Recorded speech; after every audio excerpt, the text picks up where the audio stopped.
Is Call of Duty Modern Warfare 3 multiplayer bad? I'll let you guys be the judge of that, and I'll share my thoughts and opinions on the first week of the game's multiplayer so far, while showcasing a variety of Modern Warfare 3 multiplayer gameplay. I did make a very similar video to this one, specifically for Modern Warfare 3 Zombies, and in that video, I did detail the insane development cycle that Sledgehammer Games was forced into for Modern Warfare 3. So if you haven't seen that video, I would highly recommend watching it after this video, because it will give you guys a lot of context about why Modern Warfare 3 and how Modern Warfare 3 came to be. It's truly insane. I won't be talking about it in depth in this video, but it was insane. But yeah, let's talk about Modern Warfare 3's multiplayer. Let's talk about what's good and let's talk about what's bad. The default multiplayer experience that most people are going to play in this game is actually pretty good, at least in my opinion. Our starting lineup for maps is the 16 original Modern Warfare 2 maps from 2009, and Sledgehammer Games overall improved them and made them even more maneuverable. Graphically, they actually look really good, and at least as far as it goes for recent Call of Duty games, it's probably one of the best map lineups we've had right out the gate in a very long time. Now, granted, they are just the original Modern Warfare 2 maps, but even then, it's better than most of the games that we get. But fair warning, at the current moment, there are actually a ton of out-of-the-map glitches and exploits, and I'm sure that they will get patched over time, and thankfully, I'm only really seeing the trick-shotting community, you know, using these spots and taking advantage of that, but I'm just really hoping that people don't go into these spots and exploit them to get, like, high kills and nukes and stuff like that, because that's just so lame. And for that reason, I'm not showing off any of those spots or glitches in this video, and I don't really want to. Unless, of course, I'm gonna go out and trick shot. I think that's really the only time that it's acceptable, unless you're just gonna goof around in a private match and just check them out for fun. But aside from the typical 16 maps that we have in multiplayer, the war game mode is the saving grace of this game. It is a blessing. Operation Spearhead allows for essentially every play style in the game to have a chance and have fun in this game. The flow is amazing,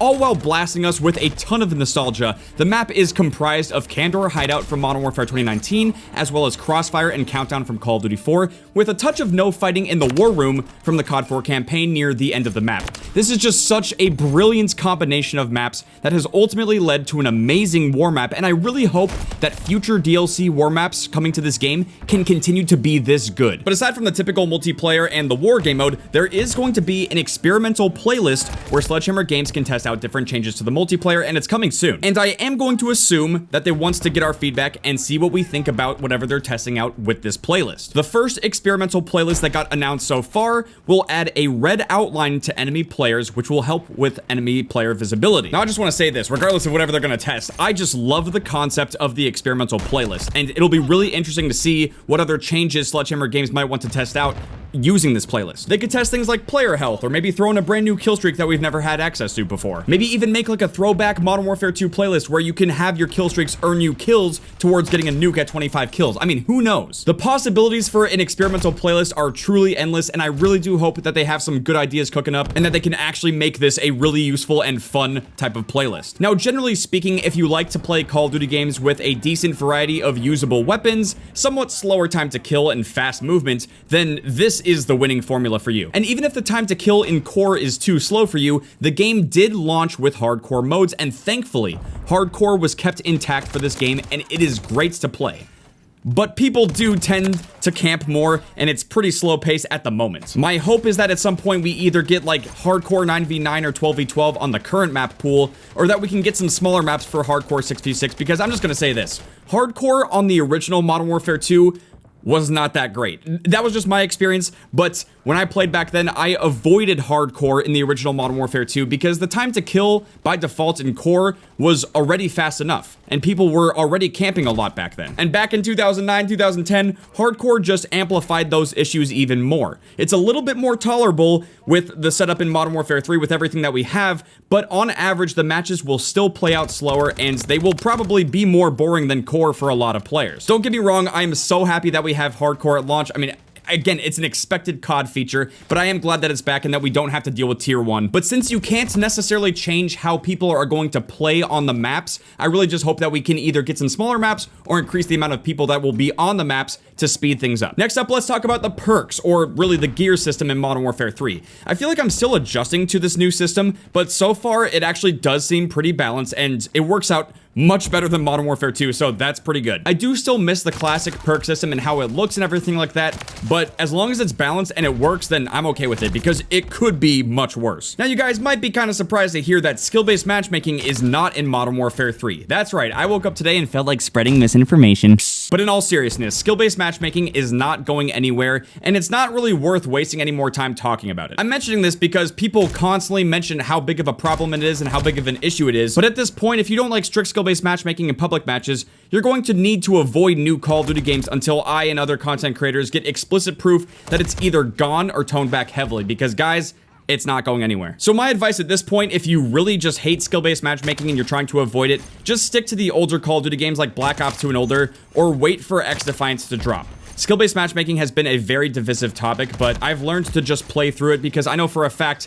that they are not going to budge on this. They won't talk about it, they won't address it, and they are not going to remove it. And regardless of the position that I'm in as a content creator, I don't have the ability to just remove skill-based matchmaking. Even if I contact someone, if I try to talk about it or whatever, it doesn't change anything, it just won't. Because from their perspective, skill-based matchmaking is used to keep casual players playing the game, to increase the engagement on the game, and no matter how much we might not like the system, it is actually helping the game. At least in some ways. Obviously in other ways it's not helping, but from their point of view, if they can use skill-based matchmaking to keep people playing the game and spending money on the game, then that means that it's working for them. It's kind of a painful realization, but ultimately you have to look at it like this. If skill-based matchmaking was a failure for them as a business, then they would get rid of it, or they would change it. Even though this is a game that some of us play for fun and some of us, you know, sweat our asses off on, for them, Call of Duty is a business and it's something that's making them money. Skill-based matchmaking is an element of that, and they're not going to remove it or make it, you know, weaker if that means it's potentially going to make them less money, you know what I mean? Especially because we know that it's not just skill-based matchmaking, it's also engagement-optimized matchmaking. They can find ways to manipulate the matchmaking to get people to spend money on skins and bundles and guns and things like that. Now, I'm just gonna let you know right off the bat, I will revisit skill-based matchmaking at the end because there is one more thing I want to say about it specific to just Modern Warfare 3, but we're gonna move on. Even though there are some other great features in Modern Warfare 3 multiplayer, like tons of camos to work towards and classic features finally coming back to the game, we can't ignore some of the glaring issues at the moment. But before we dive into these topics though, I do want everyone to keep in mind that some of these things could actually get fixed and addressed pretty quickly, while other issues could go unnoticed for the entire year. So let's start by talking about the Armory Unlock system. I know that a lot of people are not a big fan of this, and I think the big reason why is because it is another one of those unnecessarily complicated systems in the progression for Call of Duty that just isn't as intuitive or simple as typical Call of Duty progression that we've had before. Now, I will say that it's not horrible once you understand how it works and how you can really utilize it to actually unlock things faster, but still, if this was a typical Call of Duty game, all you would have to do is go from player level 1 to player level 55, and you would have access to basically everything in the game. You'd have all the weapons unlocked, all the perks, all the field upgrades, and all the kill streaks, and you wouldn't have to worry about continuing to unlock things except for attachments and camos. Which begs the question, did Infinity Ward sneak this feature in? Because it is unnecessarily complicated for something that used to be so simple. And the reason I'm mentioning this is because Armory unlocks are most likely not going anywhere. There's no way that they're going to walk this back, so we are going to have to just adapt and get used to it if you want to play Modern Warfare 3 multiplayer. There's absolutely no way they're going to get rid of this system. Now, it doesn't mean that we're going to continue to see this going forward in new Call of Duty games, but it is here for Modern Warfare 3. Now, a lot of people are curious about prestiging in Modern Warfare 3. There is, again, no classic prestige mode in Modern Warfare 3, and from what we know so far, they're not going to be talking about prestiging until the first season of the game, which this is basically PR speak for we're gonna have seasonal prestiging once season 1 starts. Please do not get your hopes up for classic prestiging. I know that I would love to see it come back too, but it really doesn't fit with how they are structuring the progression for this game. And as much as I and a lot of other OGs would love to see classic prestige mode come back and have them figure out a way to have that work with the progression, it's just not going to happen. But I did figure I would mention that because it's just something that we don't have in the game and we probably won't be getting it. Same thing with theater mode. It would be great to have theater mode in Modern Warfare 3, but we didn't have it in Modern Warfare 2. We didn't have it in Modern Warfare 2019, and I think a lot of this has to do with the engine. I think the devs have actually addressed this before in the past. It's one of those things that takes a lot of work. It almost takes an entire year to integrate theater mode into the game. Now, at some point in the future, I really do hope they sit down and take the time to add theater mode to this engine, because honestly, we've been missing out. There's so many amazing things that can be done with theater mode, but obviously I understand the development time and the crunch that went into Modern Warfare 3. Obviously, a feature like that is not going to be possible for this game, but I figured I would mention it because we don't have it in this game, and I would like to see it come back. But yeah, next up, let's talk about weapon customization in Modern Warfare 3. So far, I want to say that it's okay, and and it brings over a lot of attachments and similarities from the Modern Warfare 2 system, except for weapon tuning, thank God. But I feel like the game could be lacking a bit in the goofy or cursed gun department. I haven't found a lot of attachments quite yet that really transform the guns into unique and fun versions of themselves. But there are conversion kits in the game and weekly challenges that unlock more things like this, so maybe this will improve over time. Maybe we'll be getting some more goofy attachments and, you know, wacky builds for Modern Warfare 3, but at the moment, I haven't found anything too crazy. But if you guys have, definitely let me know in the comments, because I love checking stuff like that out. And I'm pretty sure at this point, I'm going to be showing you guys the conversion kit for the MCW, which is the ACR of the game. This conversion kit was a lot of fun, and I basically turned the ACR into like an SMG build. It was so fast, and it was actually pretty fun to use. But man, this next one, I know you PC players out there are feeling this one, because the packet loss and latency variation issues are killing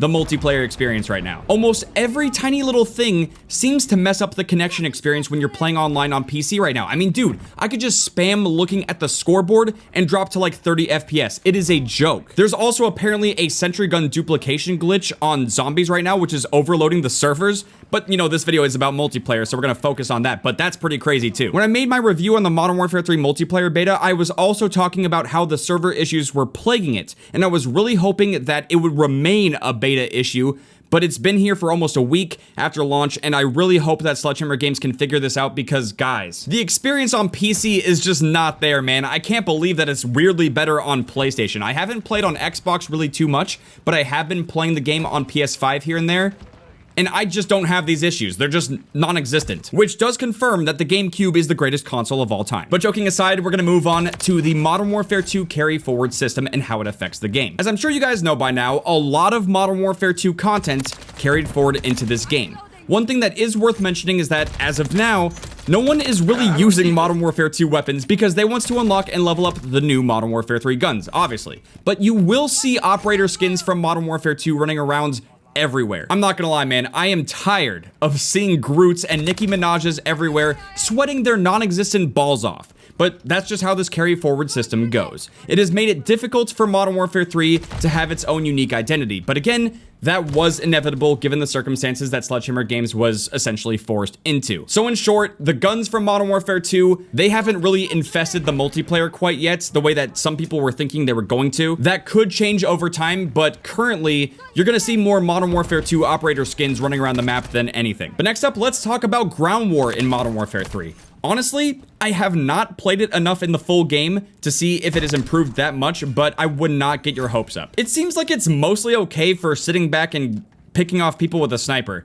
but the flow and the randomness of the spawns due to the transport helicopter on Orlov military base is tragic. Popov Power as a map is okay, but oh, that Levin Resort map is just, I don't even understand how or why this is in the game. I mean, I do understand why. The new Ground War has always just been sections of the Warzone map at the time. But if this is going to be the new Warzone map, then I am pretty worried, man. This is exactly what I said in my multiplayer beta review video as well. If this is the new Warzone map, then oh, thankfully the optimization seems to be better compared to the beta, but again, I have not played it enough to really know. And if you start getting that packet loss and latency variation in Ground War, then get ready. You're about to have the weirdest gaming experience of your life. I can promise you that because I saw it happen in the beta. Now, I know it's a little early to call it, but I really do think that so far, this is the worst Ground War experience that we've had out of all of the new Modern Warfare games. I kind of predicted that this was going to happen after the Modern Warfare 3 beta, and unfortunately, that is holding true so far. Now, thankfully, I don't play a ton of Ground War anyway, but if you are someone who is counting on the 64-player mode to shine in this game, it's probably not going to hold you over. And honestly, that is a shame because in Modern Warfare 2019, people were comparing the Ground War mode to Battlefield. It was rivaling Battlefield. Now it's just rivaling a trash can.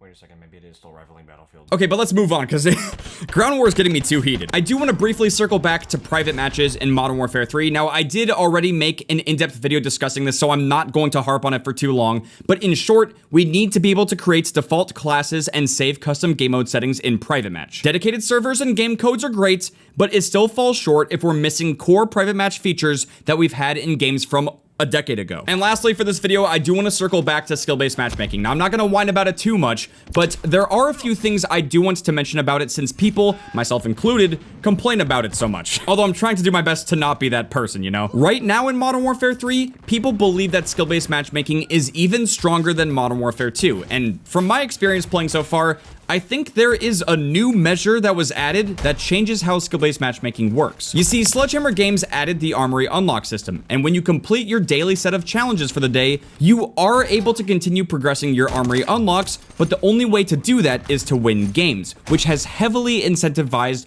winning public matches. And again, from my experience so far, winning matches seems to increase the skill level of your next game, whereas losing puts you into easier lobbies, so you have a chance to earn that Armory Unlock. I think this was intentionally done to not only keep people from being discouraged about losing, but also to tie in with the new Armory Unlock system, so that way more people can, on average, win matches and actually have a chance to unlock new items for their character. And again, I want to reiterate, this is just from my experience. I don't have concrete proof, but I would like to see someone actually test this. Technically, a lot of people do test this by doing reverse boosting methods to get into those really like insane bot lobbies. You know what I'm talking about, those videos where they actually just test the system itself and they don't even really like play seriously. They make a separate account for it. When people make videos like that, they not only tend to play extremely bad and just do bad, but they more often than not lose those matches too. And lastly, I just want to remind everyone that skill-based matchmaking in Call of Duty, no matter what the game is, it gets more accurate when the player count is higher. So if you play a new Call of Duty game at launch during peak hours and you're sweating for camos, nukes, gameplay clips, whatever,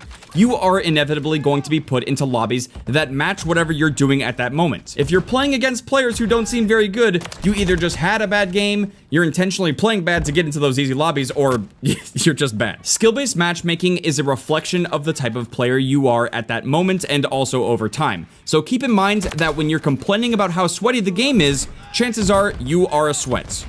Or the game is doo-doo flakes. But yes, guys, that is going to wrap it up for my initial review of Modern Warfare 3 Multiplayer. You guys can let me know what you think about it so far in the comments. So far, I am really enjoying Modern Warfare 3 Multiplayer despite some of the drawbacks that I mentioned in this video. But I've said it before and I'll say it again. This is the game we should have gotten last year. And I think the main reason I'm enjoying the multiplayer so much as of now is because this is pretty much what I wanted out of Modern Warfare 2 Multiplayer last year. A lot of those annoying design decisions are gone for the most part, and overall the game just plays so much better. And I'm really curious to see if Sledgehammer Games can keep up the momentum and continue to deliver good, meaningful updates and DLC to Modern Warfare 3 for the next year. And if they can, this will hopefully be a great year for COD. And with that being said, I really do hope you guys enjoyed this video. If you guys did and you want to see some more Modern Warfare 3 Multiplayer stuff, make sure to drop a like. I'll see you guys later. Outcome, triangle.